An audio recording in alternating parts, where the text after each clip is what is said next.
அனைவருக்கும் வணக்கம். இன்றைக்கி வீடியோவில் என்ன பார்க்க போகிறோம்னா பிரண்டை ரசம் வைக்க போகிறோம். எப்படி செய்யணுன்னு வாங்க பார்க்கலாம்.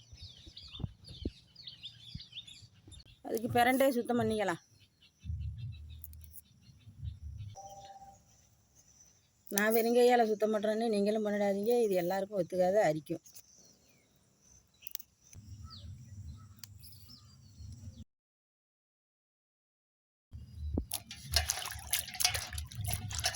நைஸாக அரிஞ்சிக்கலாம். ஒரு எலுமிச்சம்பழம் சைஸ் அளவு புளி ஊற வச்சுக்கலாம். மிளகு சீரகத்தை போட்டு லேசாக வறுத்துக்கலாம். மிளகு சீரகம் வதக்கியாச்சு. அடுத்தது பிரண்டையை வதக்கிக்கலாம்.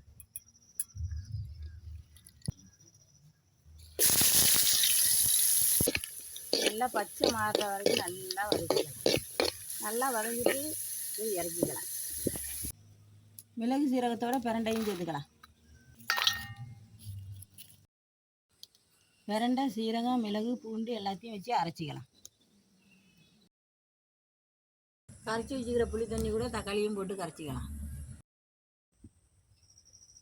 பேஸ்ட்டாக அரைச்சி வச்சுக்கிற பிரண்டை, சீரகத்தை கரைச்சிக்கலாம்.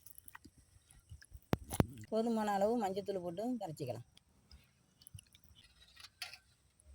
அவ்வளோதான், பிரண்டை ரசம் ரெடி ஆகிட்டு இதை தாளிச்சிக்கலாம். எண்ணெய் காஞ்சிட்டு கடுகு போட்டுக்கலாம். அதோட காஞ்ச மிளகு போட்டுக்கலாம். ஒரு கொத்து கருவேப்பிலை போட்டுக்கலாம். எல்லாம் பொரிச்சிட்டு கரைச்சி வச்சுக்கிற ரசத்தை ஊற்றிக்கலாம். போதுமான அளவு உப்பு போட்டுக்கலாம். கொஞ்சம் பெருங்காயத்தூள் போட்டுக்கலாம். நல்லா கொதிக்கட்டு மூடிக்கலாம். ரசம் நல்லா கொதிச்சுட்டு இறக்கிக்கலாம்.